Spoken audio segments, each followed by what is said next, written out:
Szervusztok, kedves hallgatók! Ez az Útvesztő Podcast extra adása, ahol Pintér Mátéval fogunk beszélgetni az asztrofotózásról. Mai hoztársaim Miskolci Tamás. Sziasztok! Bagdi Gyula. Sziasztok! És én Dékány Márk vagyok. Szóval ez egy azért extra adás, mert asztrofotózás, mint hobbit üzted. Erről majd beszélgetünk, hogy miért csak üzted. De mielőtt belecsapnánk ebbe az egészbe, ki vagy te pontosan? Tehát honnan jössz? Hány éves vagy? Mit csinálsz egyébként, amikor nem az eget nézed? Köszönöm szépen, Pintér Máté vagyok. Igazából polgári foglalkozásomat tekintve programozóként dolgozom a Csiha ZRT-nél, és ezen felül mentorként dolgozom a Flow Academy-nél, de ezek teljesen másodlagosak abból a szempontból tekintve, hogy az asztrofotózás hogy került az életembe, meg milyen karriert futottam be vele, és mivel foglalkozom jelenleg. Szegeden élek egyébként.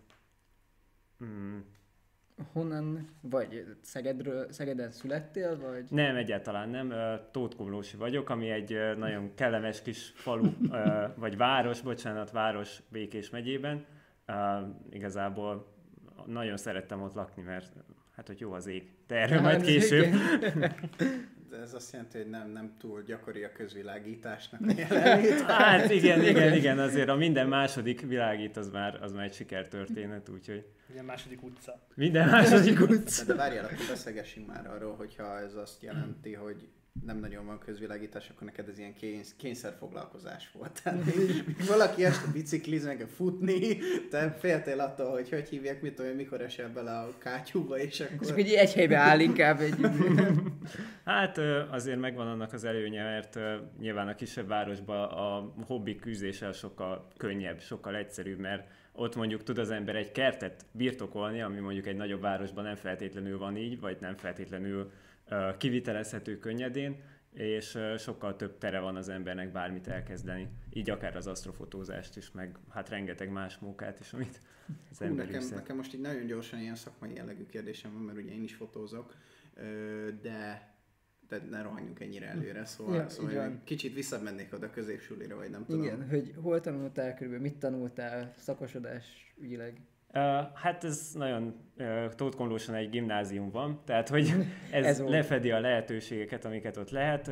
Egy mezei standard gimnázium, aztán elmentem az egyetemre, programtervező informatikára, illetve még volt előtte egy 2 éves hálózati informatikus képzés, amin részt vettem, mert egészen sokáig volt az a koncepcióm, hogy én tanár akarok lenni, aztán úgy döntöttem, hogy a programozás az egy kifizetődőbb szakma, úgyhogy a proginfót azt elvégeztem szépen itt Szegeden a Tudományegyetemen, és akkor így itt is vagyok.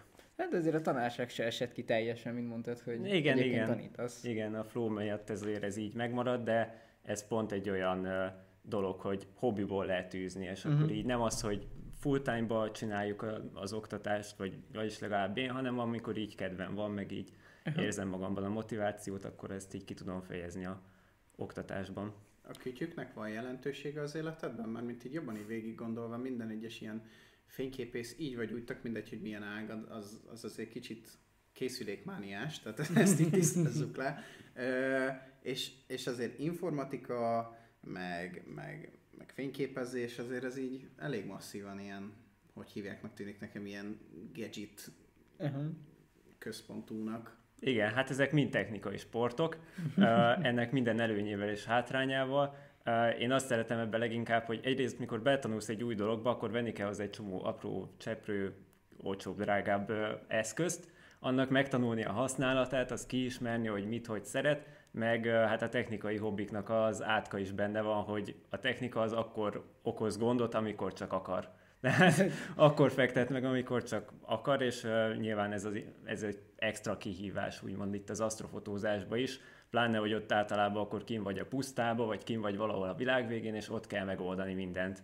Mindig az szokott eszembe jutni, mikor még nagyon-nagyon régen egyszer kim voltunk ilyen március környékén fotózni, és hát akkor még így elég masszívan hideg volt, tehát ilyen nagyon kellemetlen hideg, és kivittem a cuccot, és egy kábel így szanaszéjjel tört a táskámba, és egy olyan haverommal mentünk ki fotózni, aki olyan, hogyha kimegy este 8-kor, akkor ő hajnal 3-ig, ő ott van.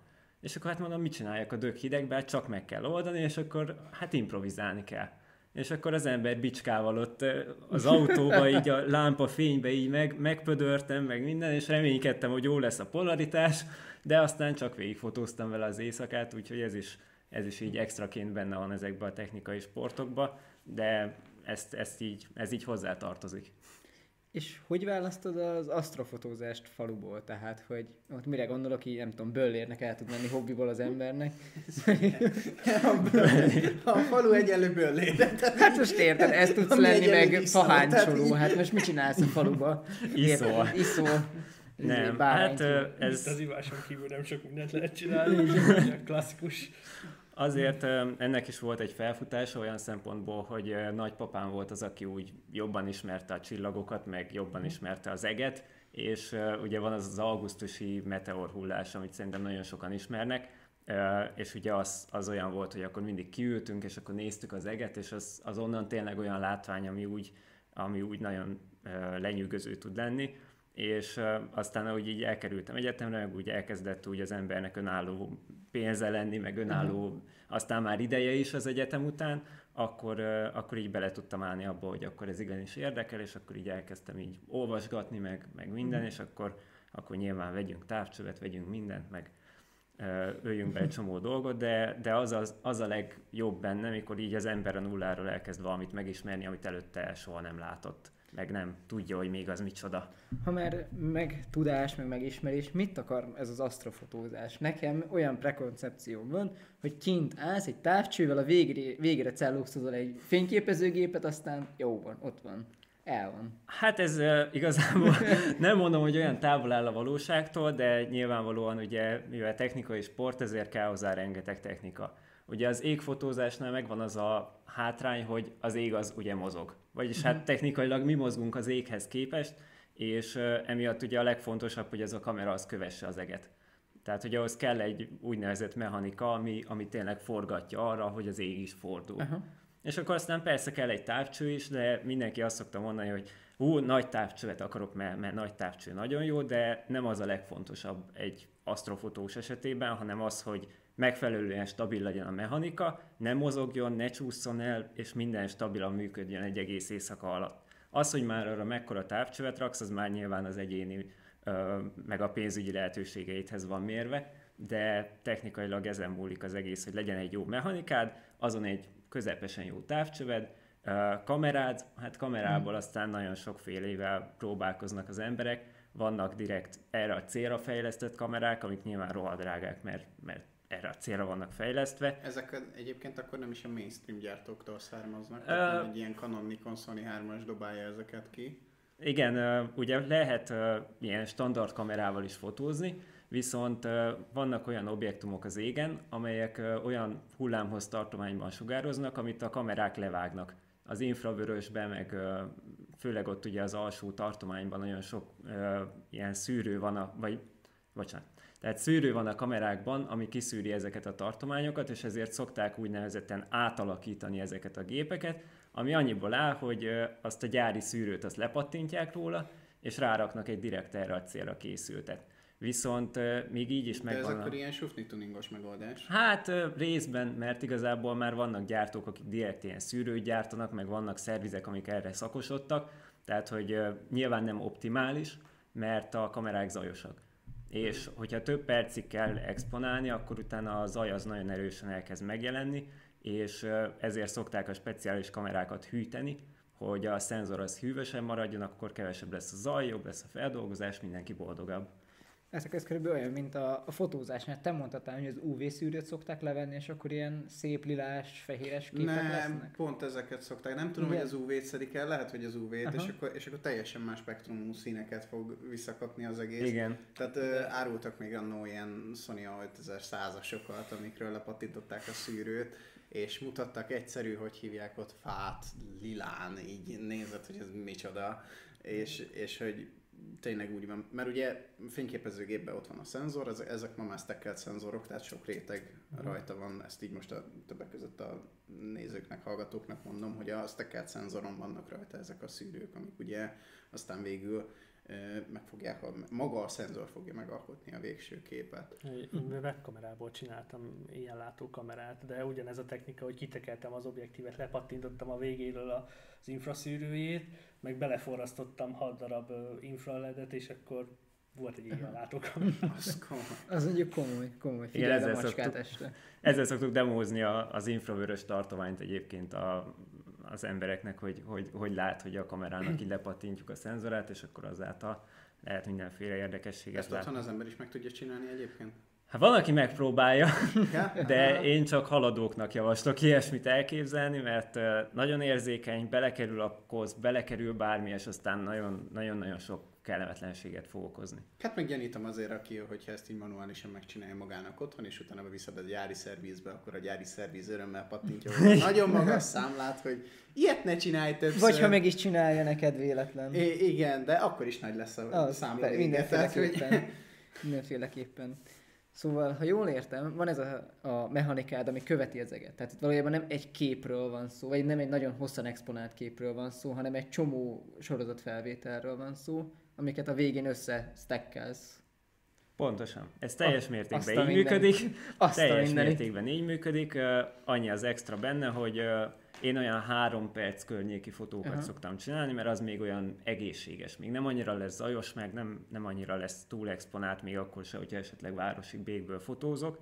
De egyébként még kell egy párfajta korrekciós kép, pont azért, hogy a zajokat azokat kiszűrjük, de azokat ott helyszínen el tudjuk készíteni, és utána meg feldolgozás. Tehát, hogy utána meg rengeteg programon át kell küzdeni a képeket, mert az asztrofotózásnál mindig a zajból kell kinyerni az információt. Tehát, hogy van egy nagyon kis pici pötyi, amit látsz a kamerán, és abból kell egy látványos galaxist kihozni. És hát nyilván az sok-sok szoftveres feldolgozás igazából. Te erre kifejlesztett kamerával fotóztál, vagy egy sima hétköznapival? Én nagyon sokféle kamerával fotóztam. Igazából most jelenleg egy átalakított Canon 1200D környéki kamerám van, aminek az az oka, hogy olcsó.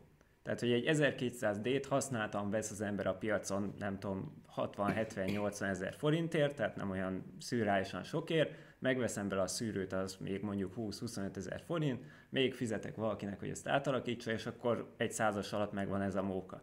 Míg, hogyha vesz az ember egy hűtött kamerát, az ilyen 3-400 körültől indul, de inkább fölötte. Tehát, hogy én praktikussági okokból ezt vallom inkább, mert asztrofotózás az nem fogyasztja annyira az árszerkezetet, mert ugye kevés fotót kell csinálni, tehát, hogy 3 perces expóból, hogyha csinálok egy este 200-at, akkor már egy nagyon jó este volt, és így egy ilyen átalakítás, az így bőven megéri hosszú távon. De alapesetben a drágább, komolyabb vázok nem bírnák jobban a zajt? Tehát, hogy egyébként itt ugye az a kérdés, alapvetően ugye mondják ezt, nagyon szeretik a fotósok mondani, hogy a szargéppel is lehet nagyon jó képet csinálni, igen, optimális körülmények között, de amiben ma mozognak a fényképezőgépek, és a csúcsfényképezőgépekről beszélek most, na azt nem fogod elérni, azt az eredményt valószínű, tehát azt a részletességet, azt a spektrumot, ahol te tudod használni.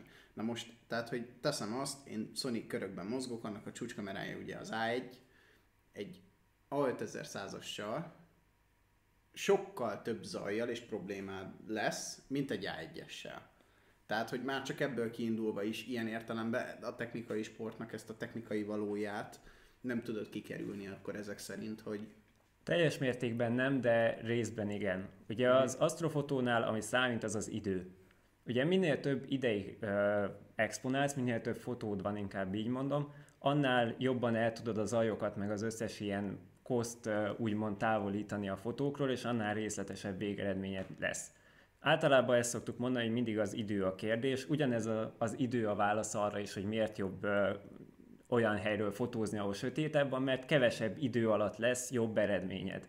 És ugyanez igaz a szenzorokra is. Nyilván persze azért vannak olyan dolgok, amiket nem lehet átverni, tehát az, hogy hány bites a bitmélység, meg ilyen dolgok, az nyilván adott. Meg mekkora a felbontás, az nyilván adott. De alapvetően egy olyan átlagos szintre egészen jól el lehet jutni ilyen átalakított kamerákkal is. Nyilvánvalóan ez megint olyan, hogy céleszköz. Amiről még nem beszéltünk így kamerák tekintetében, hogy ezek most, amiket itt felvetettünk, ezek inkább a mélyjeges fotók. Tehát amikor olyan dolgokat fotózunk, ami a naprendszeren kívül van, tehát galaxisok, meg ködök, meg ilyen egészen tejútban lévő dolgok, viszont van egy másik ág is, ami meg inkább az ilyen bolygók, meg hold, meg ilyeneknek a fotózása. Na, az szerencsére egy teljesen más technikát kíván meg, mert ott ugye nagyon sok fotót szeretünk nagyon rövid idő alatt csinálni.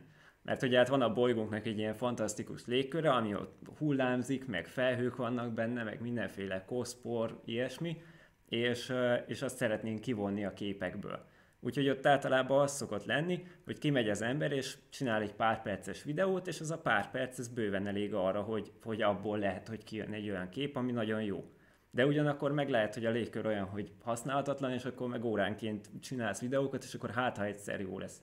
Na az viszont már tényleg célkamera kell. Tehát, hogy az, hogy ott ilyen több száz FPS-sel tudjon az ember rögzíteni, ahhoz azért már a mezei DSLR-ek többsége, ami olyan használtan is olcsó árban van, arra nem képes. Tehát arra viszont mindenképp érdemes célkamerát venni. Egyébként így az asztrofotózás, vagy az asztrofotósnak mi a legnagyobb természeti ellensége? A felhők. Egyértelműen.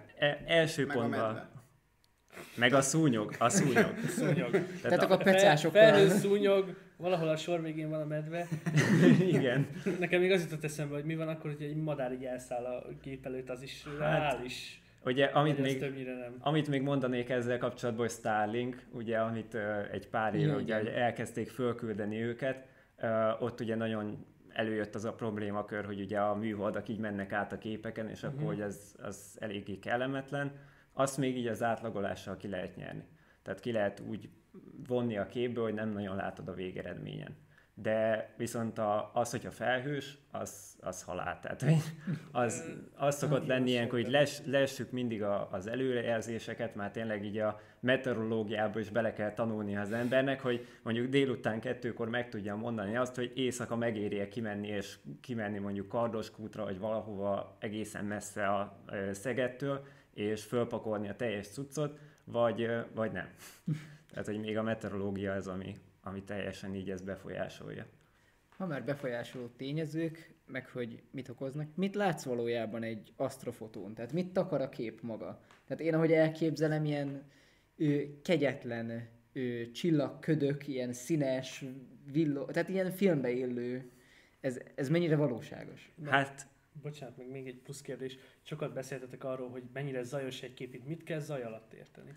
Azt, hogy ha megnézel egy fotót, és mondjuk beleközelítesz nagyon, akkor nem azt látod, hogy egy egyenletes háttér van, mondjuk, hogyha egy fehér falat lefotózol, vagy mondjuk belefotózol itt a sötétbe, hanem kis fényes kis pöttyök vannak benne. Piros pöttyök, zöld pöttyök, de ez, hogyha nincs bezumolva, nem látszik annyira, viszont minél tovább exponálsz, annál inkább megjelennek ilyenek.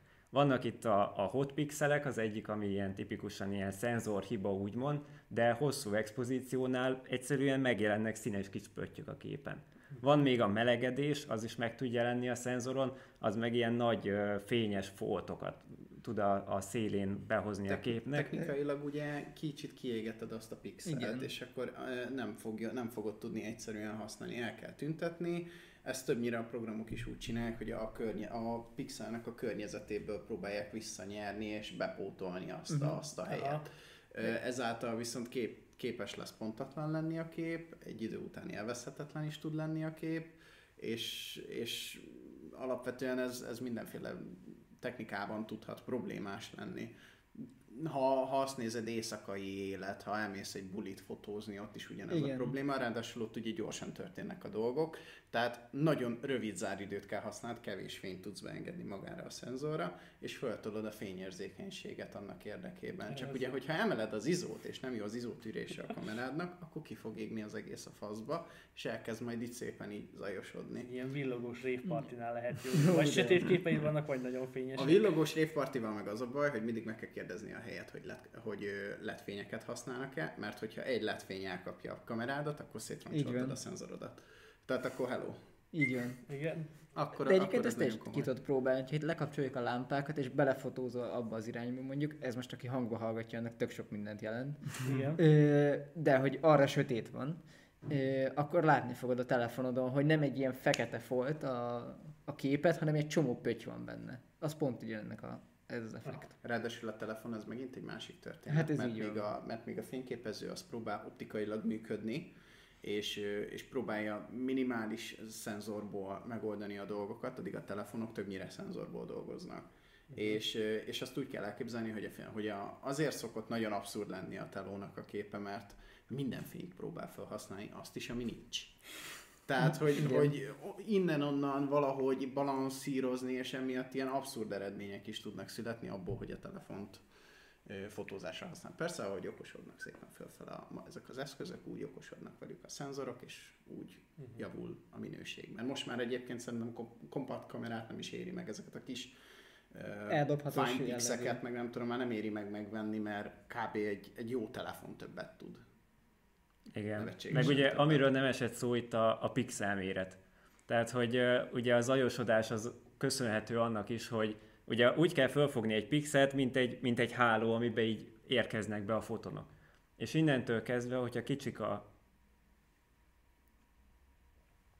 Elnézést, csak olyan rémülten néztél. Ja, hogy elsütétült a laptopon, mindegy. Igen, csak azért, hogy hirtelen nem láttam. Ezt meg kivágjuk. Jó. Jó. Hát ez remek volt. Sorry. Ja, akkor visszatérünk. Tehát nem esett szó arról, hogy ugye a pixel méret az mennyire befolyásolja a képek készülését, és nyilván egy telefonban ugye kisebb szenzort tudnak rakni, és arra kevesebb foton tud érkezni, ezáltal ugye fel kell tornászni az izót, és nő a zaj. De asztrofotónál erre egyébként úgynevezett dark fotókat szoktunk csinálni, ami arról szól, hogy letakarjuk a kamerát, fotózunk vele, és csak a zajos pixelek látszanak, és azokat utána szoftveresen kikompenzáljuk abból, hogy szerencsére nem mindig minden pixel ugyanoda esik, amit fotózunk, hanem kicsit mozog a téma is, mert a mechanika se tökéletes, meg semmi se tökéletes, és ezáltal ezeket így el lehet így mosni gyakorlatilag. Tehát gyakorlatilag abból a képből, amit mondjuk csináltál most, meg egy perccel ezelőtt, abból ki tudod találni, hogy mi volt ott, ahol az egy perccel ezelőttiben hiba volt. Igen, pontosan. És akkor ezt kihúzod nem tudom, egy 50 képre, nem tudom, hogy van ennyi, biztos nincs ennyi. Dehogy nem. Akkor hát az 200 képeket említem. Ja, oké, bocsánat, igazad van. Tehát ennyire elhúzod, akkor így majd nem egy tökéletes képet ki lehet hozni szerintem. Hát gyakorlatilag ez is azért érdekes, mert meg lehet csinálni, tehát az asztrofotózásnak erre majd ki akartam térni, ugye amikor ilyen csillagútfotót csinálsz, akkor az ugye pont arról szól, hogy a csillagnak a menetútját próbálod meg, ahogy forog a Földünk, igen. Azt örökíted meg. De gyakorlatilag azt is stackeled egymásra a képeket egymás után, és akkor szépen úgy igazítgatja a program, mert gyanítom, ezt már nem manuálisan csinálod, úgy igazítgatja szépen a program, hogy így ki fogja kinyomtatja, és kivágja a megfelelő sávokat. Így van, Marinének oda kell adni, és majd így... Igen. Tudod, a tésztanyújtógéppel így ledarálja a képet is. Igen, nem tökéletes. Én mielőtt szünetre mennénk, szeretném azt megkérdezni, hogy te melyik képeket szoktad csinálni, egy az egybe csak az ég? Vagy ha ott hagynak a mező közepén egy traktort, akkor a mező közepén hagyott traktort is belekomponálod? Ez, amit mondasz, ez az asztrotájképnek a fogalma. Én ezt annyira nem szeretem, mert Photoshopban sokat kell vele dolgozni, hogy ott a határok úgy összemosódjanak meg minden. Én inkább csak az eget szoktam fotózni, csak az ott lévő objektumokat, amik olyan érdekesebbek, és akkor így egy-egy téma mindig akad, amit így le lehet fotózni. Meg ugye én egész éjszaka kint vagyok, és azért ott elmozognának a dolgok, meg minden, hogyha az ember olyat akar, hogy minden éles legyen, meg egyszer a téma is, meg egyszerre a háttér is, tehát azért az sok munka van. Vannak, akik nagyon ügyesen űzik azt a sportot, és nagyon felnézek rájuk, mert azt tényleg ott nagyon sokat kell utána szoftveresen szórakozni. Én Photoshopban annyira nem vagyok jó. És körülbelül mit látsz ezeken a különböző képeken? Tehát ezt már megbeszéltük, hogy van ugye még eges, fotós, meg bolygós, meg... Mi volt az, amit beszéltetek? Asztrotájkép. Asztrotájkép, köszönöm. Tehát mit látsz konkrétan egy eredeti képen, ami még nem volt megszerkesztve, vagy látsz akármit ezeken a képeken? Hát eléggé csalódáskeltő általában, amit egy nyers fotón látok, annál már csak az csalódáskeltőbb, amit mondjuk vizuálisan egy olcsó távcsőbe lát az ember, mert ugye mindenki arra gondol, hogy majd azt látja, amit a Hubble-ös fotókon, és akkor így el lehet ájulni, hogyha megvesz a távcsőboltba bármilyen távcsövet, de azért általában ez sokkal szofisztikáltabb, mert a távcsöveknél ugye az számít, hogy mekkora az átmérője. Ugye minél nagyobb az átmérő, annál több fény jön be, annál jobban tudsz látni dolgokat. Viszont ahhoz, hogy te valós időben a szemeddel, ami ugye egy elég gyenge szerkezet mondjuk egy kamerához képest, ami több percig exponál, olyat lássál, ami tényleg így megfelelően részletes, ahhoz nagyon nagy távcsöveket kell vásárolni. Kis távcsővel is lehet nézelődni, de hogyha az embernek elég az, hogy egy fehér pamacsot lát és örül neki, akkor az neki való, hogyha nem, akkor sajnos nem. Kedves nézőink és hallgatóink, most hallottuk először a nagyobb, jobb. ez elő fog még kerülni, ez a téma, de tényleg ez... Kanyarülni fog neki. Bocs, én beleszóltam, csak ezt így fontos. És legyen fekete, hogy ne verje vissza a fényt, ugye? Tehát a fehér pamacs az nem jó. Tehát egyébként ugye ezért is fordultam inkább a fotózás irányába, mert fotó már azért egészen jó eredményeket lehet visszaadni, és akár egy olyan közelítő eredményt, mint mondjuk, amiket tényleg így mondjuk ilyen Hubble képeken lát az ember, annál mondjuk egy jó pár fokkal butítottabb, de hasonló minőségű képet azért össze lehet hozni, hogyha az ember nagyon ügyes. Ezek színes képek-e, vagy sem? Tehát, hogyha én most így elképzelek az űrről egy képet, egy ilyen szuper rózsaszín, vöröses foltban izzó ködet képzelek el, de nem tudom, hogy ez mennyire áll közel a... A fotó már egészen közel áll. Tehát, hogy azért a fotókon látszanak színek, rendkívül sok, vizuálisan nehéz inkább színeket látni, mert ugye a szemünk nem arra van kitalálva, hogy sötétben is színeket lásson, tehát sötétben inkább fekete-fehérre tudunk érzékelni, de asztrofotókon már ott egészen látványos. A Hubble-nek mondjuk megvan az a kis saját érdekessége, hogy amiket feldolgoztak képek, azok ilyen hamis színes képek voltak legtöbb esetben, tehát a frekvencia tartományt úgy bontották szét, lényegében, hogy különböző anyagokra utaljanak a különböző színek. Hogy mit tudom, az oxigén az kék, a sárga az a kén, vagy valami hasonló, és az nem a vizuális élményhez kapcsolódik. De egyébként az asztrofotókon ott már egészen jól lehet mindenféle színeket látni. Bolygónál meg ugye ott öröm és boldogság az élet, mert ugye azok elég fényesek, úgyhogy azt még a mi szemünk is képes feldolgozni egy távcsőben. Aha. Nekem olyan kérdésem van, most megint előtört belőlem ez a technokrata énem. Objektív szintjén, amikor fotózásról van szó, akkor mivel fotózol? Nagy látóval, ami fényerős, vagy nem kell, hogy fényerős legyen, de mondjuk nem kell, hogy fényerős legyen, hiszen nem beszélünk mélységélességről, mert végtelen fókusz van, gyanítom. Hogy mi az a gír, amivel el lehet ezt kezdeni, mondjuk? Ugye a legegyszerűbb dolog az a 300-as szabálynak a követése, amivel ugye a gyújtótávolságból vissza lehet számítani, hogy hány másodpercet tudsz anélkül exponálni, hogy bemozdulna az ég. És az már egy egész jó közelítést adhat, hogy mondjuk egy 50 millis objektívvel, vagy ugye akik olyan teljes eges képeket fotóznak, tehát hogy nem olyat, hogy mondjuk egy galaxisra be vannak zoomolva, azok inkább ilyen 18 mm környékén, és ott tényleg minél fényerősebb, mert ugye a fény az fény, és minél több fény van, annál jobb az élet. Tehát, hogy itt ilyen F2, F1.8, akármennyi, csak ugye az a lényeg, hogy közben ne kezdjen el színezni az objektív. Mert ugye a legtöbb objektív, hogyha nagyon fényerősre állítod, akkor ugye a szélén elkezd kékes lenni. Igen. Tehát elkezd kékbe húzni, meg utána elkezd kromatikus aberráció. Igen. Meg ugye elkezd torzítani is a kép. Tehát, hogy ezt ez akartam kérdezni, hogy akkor a 8 méteres fisheye objektívvel nem biztos, hogy célszerű ezek szerint. Hangulat. Tehát, hogy vannak olyanok, akik például meteorokat fotóznak, amik így átmennek az égen. Arra ugye nagyon jó, mert ott ugye látod, hogy ott nem az számít, hogy minden jó legyen, hanem az, hogy ott elmegy egy csík. Viszont amikor meg tényleg egy-egy galaxist akar az ember, akkor én a jelenlegi felszerelésemmel olyan 400 mm-es a mostani távcsövem, tehát hogy 400 mm-es gyújtótávolság, és olyan F4, F5 környéke. Ez egy lencsés távcső egyébként, és egészen kényelmes, viszont ez ugye viszonylag nagy látómezőt ad. Tehát ez egy ilyen néhány fokos látómezőt le tud fedni, hogyha viszont bolygót akar az ember fotózni, na arra meg egy másik távcső kell, ami meg ugye nagyon nagy a gyújtótávolsága. Tehát, hogy ott ilyen 1,5 méter környéke. Javaslom mindenkinek, a Sigmának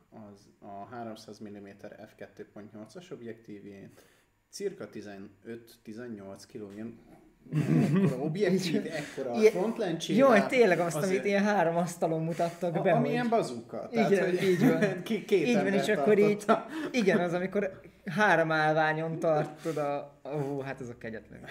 Úgyhogy mindenkinek javaslom. Igen, és nekem van még egy olyan kérdésem, ez viszont kicsit távolabbra fog mutatni, hogy ugye azt mondod, hogy szoftver, és hogy szoftveresen javítod ezeket a képeket. Akkor ez azt jelenti, hogy itt tovább kell látnunk az egyszerű Adobe Lightroom-on? Tehát, hogy... Hát teljes mértékben. Ugye több lépésből áll a folyamat. Ugye az első lépés az, amikor stackelés történik, amit el is hangzott az elején, hogy van 50, 100, 200 nyers fotóm, és abból kellene egy fotót csinálni. Most, ami technikailag ugyanaz, csak kicsit később készül. Hát ugye, hogy mindegyik pixelen úgymond összeadódjanak az értékek. Tehát vagy átlagolódjanak inkább, mert általában mediánra szoktak ezek kifutni, de hogy legyen egy fotód ezekből. Abba belekerülnek ugye a korrekciós képek, belekerülnek a nyers képek, lesz egy képet. Erre viszonylag bejáratott alkalmazás van, Deep Sky Stacker, teljesen ingyenes, letöltöd, belehúzod a képeket, pár percig tart, kivéve akkor, hogyha egy laptopod van, amit a mélyhűtőbe kell berakni, hogy addig ne robbanjon fel. Volt ilyen időszakom is, de egy asztali gépen azért ez már egészen gyorsan megtörténik, és onnantól kezdve viszont jön a nehezebb része, amikor ugye ebből a nyers képből ki kell szedni tényleg a látványos részleteket. Azt mindenki máshogy csinálja, van, aki Photoshopba egyébként egész ügyesen, de annyira nem értek a Photoshophoz, hogy ebben profin megcsináljam, úgyhoge én inkább a PixInsight nevű szoftvert szoktam használni, az direkt ilyen célszoftver, tehát erre van kitalálva, és akkor abban már úgy ki lehet húzni, úgymond, ugye ezt kihúzásnak szoktuk nevezni, amikor tényleg mondjuk egy ilyen viszonylag homogén, fényes képből úgy kihúzzuk a histogramot, meg úgy húzzuk a csillagokat, hogy az abból tényleg egy esztétikus kép kijöjjön.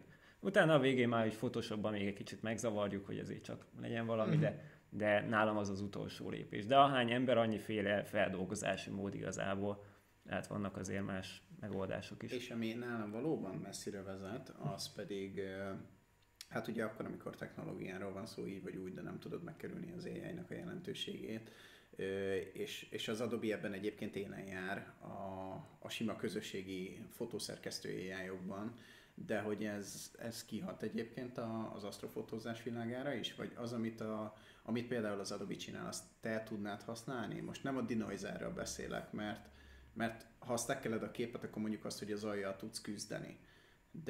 És ugye az pont arra van kitalálva, hogy az aljjal ne kelljen küzdened, de hogy ennek vannak olyan formációi, hogy az AI azért úgy belenyúl ebbe, hogy itt is folyamatváltozni fog a szakma? Hát nagy változás egyébként pont a közelmúltban történt, ugyanis a PixInsight-hoz kijött egy olyan extension vagy modul, amit meg lehet vásárolni, ami direkt ilyen AI alapú, és akkor azzal a zajt szűr, meg ugye a csillagokat alakítja, meg mindent kihúz, tehát megjelentek ezek is, de egyébként a tanított algoritmusok már régebb óta is részei ennek. Például én használom a StarNet nevű plugint, ami arra való, hogy fogja a képet, és leszedi róla az összes csillagot. És akkor kérdezhetnétek, hogy de hát miért? Hát az úgy elég bénán néz neki. Igen, viszont ugye a csillagok nagyon érzékenyek arra, hogyha húzogatjuk a histogramot, hogyha a színekkel játszunk, mert akkor a csillagok elkezdenek ilyen egyre kiterjedtebb nagy gombóccá hízni, és hát az nem túl szép, nem túl esztétikus. Ezért úgy szoktam, hogy leveszem a csillagokat a képről, kidolgozom a hátteret, és utána a két rétegként újra egyesítem. És például ez, ami leszedi a csillagokat, ez is egy ilyen AI által tanított modell gyakorlatilag. Ugye a StarNetnek a nevében is benne, hogy ugye ez egy ilyen tanított történet. Úgyhogy jelen van jelenleg is. Itt megint ugye megjelenik a két tábor, hogy akkor ez valódi fotózás-e, mert hogyha igazából minden képet hozzáhúzunk a Hubble fotóihoz, akkor most már úgy kicsit eltértünk a virtuális világba, de én azt mondom, hogy igényesen használva ezeket a toolokat azért meg lehet az önálló részt is hagyni benne. Épp erre akartam rákérdezni, hogy mi a lényege, hogy gyakorlatilag azt nem mondhatod, hogy te a valóságot fotózod le. Mert jószerivel senki nem tudja, hogy az konkrétan hogy néz ki. Maximum azt tudod mondani, hogy itt vannak a Hubble-nek a képei, az a legjobb közelítés, hogy ez így néz ki, és akkor, ahogy te is mondtad, hogy ahhoz húzod hozzá, hogy úgy nézzen ki. Mi a lényeg, hogy minél inkább elérd azt, amit a Hubble, kinézetre, vagy csak csinálj valami olyat, ami jól néz ki? Én kicsit máshonnan fognám meg. Ez neked művészet, önkifejezés, alkotás, ez neked mi? Szórakozás? És először a Gyuláé, mert az volt sorba, és utána majd akár ebből lehet vezetni az enyém. Hát ugye itt megint mi a cél, ez egy nagyon izgalmas kifejezés, mert ugye ez olyan, mint egy pecásnak is, hogy mi a cél, hogy kimész, kifogod azt a halat, amit megveszel az időbe. Én úgy tekintek erre az egészre, hogy egyfajta önkifejezés nyilván abból a módból, hogy valamit lefotózol, valami olyat látsz a szenzoroddal, a te kis olcsó felszereléseddel, vagy nem olyan olcsó felszereléseddel, amit úgy azért nem annyira lát mindenki. Illetve nagyon jó olyan szempontból, hogy azért ez egy kicsit társasági dolog is tud lenni, tehát hogy mondjuk többen összeállunk, és akkor kimegyünk így fotózni, tehát hogy nem így magányosan ülök azt a puszta közepén, azt így nézem az eget, hanem azért ebből így barátságok is születtek, már nem meg egyébként nagyon jókat lehet beszélgetni ott, mikor már a felszerelés kialakult abba az állapotba, hogy fotózik, és eltelt az a 1,5-2 órányi hogy is mondjam, nem túl asszertív kommunikáció a felszerelés és a felhasználója között, ami a működéshez szükséges, de én alapvetően úgy tekintek erre, hogy saját dolgot létrehozok. De ugye Astrónál ugye csak olyat látsz többnyire, amit már más is látott, bár vannak kivételek, mert vannak, akik például üstökösöket fedeznek fel, meg aszteroidákat fedeznek fel amatőrként, mert ugye ott az számít, hogy az valamikor jön, és hogyha egy fotódon rajta van, akkor jól meglepődsz rajta. De sok ága van ennek az egésznek. Tehát akkor neked ez inkább alkotás.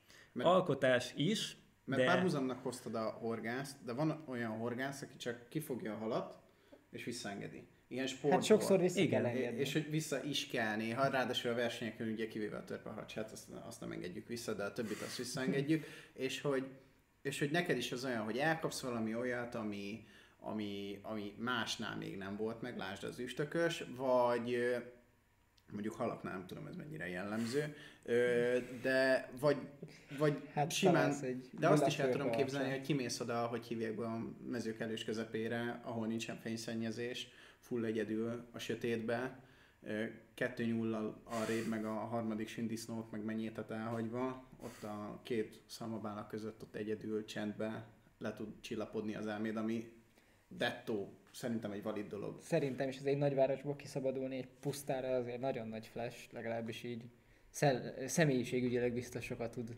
segíteni. Ez az hó, amit ebből ki akartam hozni, az a rekreáció. Tehát, hogy ez egy nagyon jó rekreációs tevékenység, mert tényleg így teljesen fókuszt váltasz, teljesen máshol vagy, más csinálsz, és én ugye programozó vagyok, nyilván egész nem így ötöm a kódot, ahhoz képest egészen nagy kontraszt az, hogy az ember kimegy a pusztába, és akkor tényleg egy felszereléssel megküzdve, meg barátokkal együtt elbeszélgetve igazán ez jól a következő rekreálódik. kérdésem, hogy egyedül rekreálódsz, vagy barátokkal, párral, unokaöcsivel, nem tudom kicsodával. Én azért nehezen tudnám szerintem az asszint meggyőzni, hogy hé, menjünk már ki a pusztába este, ez egy... -20 fokba. -20 fokba, üljünk már. Nagyon jó lesz, jönnek majd az üstökösek. Majd egy 4 órát üljünk már ott így morcosan, hogy gezédeg van, kamera sem működött csak 11 éve. Megnyomtad az exponál gombot? Én ki nem rakom az ujjam. Ezért jó az augusztusi csillaghullásnak lehet. Pontosan. És ezért ellenség a szúnyog.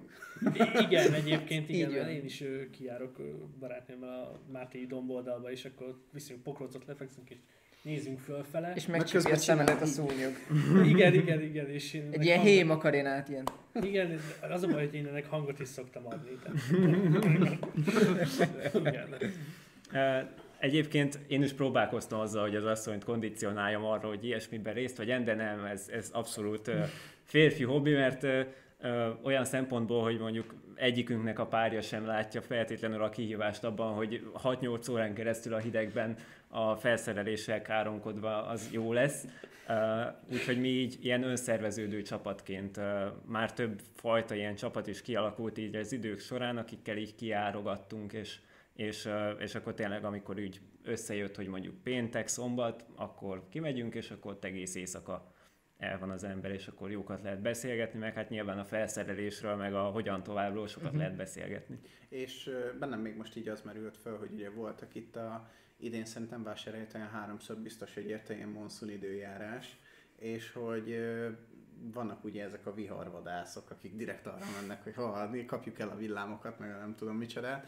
Ilyenben még nem gondolkoztál, hogy esetleg pályát váltani így az égbolt fotózását tekintve, és az eddig ellenség felhőket most üldözni. Hát, hogy Máté Suzuki Swift-tel rohan a felhő után. mindenki jön kifele a Monszumba, mondja, vásárére nem menjél, ki van döbb az összes. Az a baj nekem erről a Mogács paródia jut eszembe, hogy hey Joe, van valami keleten, menjünk keletre. Nincs semmi keleten, akkor menjünk innen. Egyébként érdekes, mert azért ezek a fotós hobbik azért többnyire korrelálnak valamilyen szinten, tehát hogy egy időben foglalkoztam például a madaraknak a fotózásával, mert hogyha már van az embernek egy nagyon nagy távcsöve, akkor csak kimegy, és akkor így a tó szélén így távcsövet kézbe fogva így megpróbálkoztam azzal is, meg ugyanígy a villámfotózással is próbálkoztam. Még amíg kollégista voltam, addig tök jó volt, mert ott ugye magasabban voltam az átlagnál, és akkor amikor ilyen vihar volt, akkor így kiraktam oda a kamerát, és akkor reménykedtem, hogy jó lesz. Nem téged talán meg. Igen, de szerencsére úgy belülről egészen nyugodt voltam. Aztán de a az is egy képen látod, új hogy csak te látszódsz az ablaküvegen, hogy igen, amikor mindenki csukja be az ablakokat, én nyitom ki, mert úristen, be fog csillanni. Azért az más kategória, de ezek a fotós hobbik azért úgy mindegyik úgy felkelti mindig egy kicsit az érdeklődésemet. Szerintem ráfordulhatunk lassan az utolsó témánkra, Igen.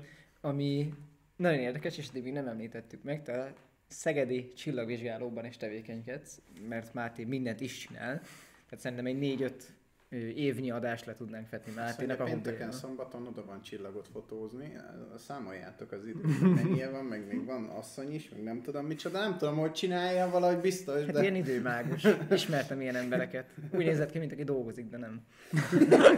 Azt a minden szép. Ez most nem ellened, mert ezt tudom, hogy te dolgozol. Na igen? Szóval csillagvizsgáló. Szóval, hogy ez... Már kezd a tükör előtt szokott eszedbe jutni, vagy... Igen, hogy te dolgozol egyáltalán? De, tehát, hogy mit csinálsz ott? Hogy kerültél oda? Milyen körökben foglalkozol ott? Tehát, hogy jegyet szedsz? Vagy mit csinálsz? Igen, hát amikor elkezdtem ugye az asztróval úgy foglalkozni, ugye először nem fotóztam. Mert ugye a fotózás az már egy drágább hobbi. Először csak vettem egy távcsövet, kinéztem, belenéztem, de szép valami. És ugye, hogyha már van Szegeden csillagvizsgáló, gondoltam, hogy kilátogatok oda, hogy hát mi a helyzet ott. És így elkezdtem járni nyitvatartásokra, és aztán így jóba lettem az ottani vezetéssel, meg akik ezt karban tartják. És először többnyire abban vettem részt, hogy én is vittem ki a saját távcsövemet, és akkor amikor a látogatóknak mutogattuk, hogy nézzétek, ott az a csillag, akkor az én távcsövembe is bele lehetett nézni. És utána azért ez egészen kinőtte magát, mert megalakult a szegedi helyi csoport egy pár évvel ezelőtt, és akkor már egy kicsit úgy operatívabban is részt veszünk a dolgokban. Én hát részemről már időszűkében leginkább csak olyan dolgokban veszek részt, ami ilyen karbantartás meg javítás, mert hát az elektronika meg a szoftverek sem állnak tőlem olyan messze, és akkor így, hogyha valami elromlik, akkor segítek megjavítani, illetve rádiómeteoros rendszert is telepítettünk, ami még folyamatban van, de az antenna meg a rádió már megvan hozzá, mert az is egy nagyon érdekes dolog, és ahhoz is értek. És bocsánat, ez csak egy ilyen még egy dolog, ami úgy viszi az idődet. Igen, ez csak egy fél mondatban, ez mit csinál, és mi szint, tehát hogy működik ez? A rádiómeteoros? Igen, de csak egy fél mondatban. Nagyon izgalmas, annyi, hogy ahogy a meteor beél a légkörbe, csinál egy pici ionizált csatornát, amiről jelek tudnak visszaverődni. És van egy adó Franciaországban, ami nagyon nagy erejű jelet küld fölfele, és hogyha egy meteor beesik Franciaország és közöttünk, akkor visszaverődik a jele, és ezt rádióval lehet detektálni. És egyébként, amikor ilyen meteorrajok vannak, mondjuk a Perseidák vagy bármelyik, akkor lehet látni, hogy egyre több ilyen fütyülés, mert ez gyakorlatilag az, amikor az ember hallgatja, hogy így fütyül egyet a rádió, és akkor az egy meteor volt. Hú, hát ez kegyetlen izgalmasnak hangzik. Ez olyan, mint amikor a Bud Spencer filmben kár érte jó ügynök volt. Nekem a szilveszteri sikolyozás jut eszembe. Igen, amúgy kb. Legutolsó kérdésem, ugye az adás elején már felmerült, hogy ez neked már nem feltétlenül olyan sokáig mainstream hobbid, vagy egy ilyen előtérben lévő dolgod. Erről tudnál beszélni egy kicsit, hogy miért vezet lefelé a te pályád ebben a... Hát ez inkább egy ilyen változó stagnálás, de ugye az a dolog hátulütője, hogy mint említettem is, hogy ez arról szól, hogy kimegyünk és az egész éjszakát kint töltjük, és hát full-time meló, meg most esetleg oktatás mellett azért azt nehezen tud az ember egy teljes éjszakát feláldozni, és emiatt most azért ez eléggé úgy háttérbe szorult, főleg az idei évben, de igyekszem majd a jövőben újra kicsit ráerősíteni, mert attól függetlenül ezek a pozitív irányai megvannak még, úgyhogy mindenképp igyekszem erre még erőt és energiát fektetni, mert azért ez egy jó móka. Ami Máté tapasztalásának egy éjszaka, az neked jelen per pillanat majdnem 50 perc. Remélem tetszett az adás, és hogyha igen, akkor jutalmazz meg bennünket, kérlek, egy jó kis követéssel, vagy Spotify-on, vagy YouTube-on, vagy Instagramon, vagy TikTokon, vagy Facebookon, vagy bárhol, esetleg mindenhol. Bármi kérdésetek van Máté fele, azt tegyétek fel nekünk, majd mi közvetítjük neki, a ti kérdéseiteket, és az ő válaszát pedig nektek. Köszönjük szépen, hogy meghallgattatok. Mátéval szerintem még találkozhatok majd nálunk egy-két témában, szerintem nagyon izgalmas lesz. Köszönjük Máté még egyszer, hogy eljöttél, és remélem kijutunk ebből az útvesztőből. Sziasztok! Sziasztok!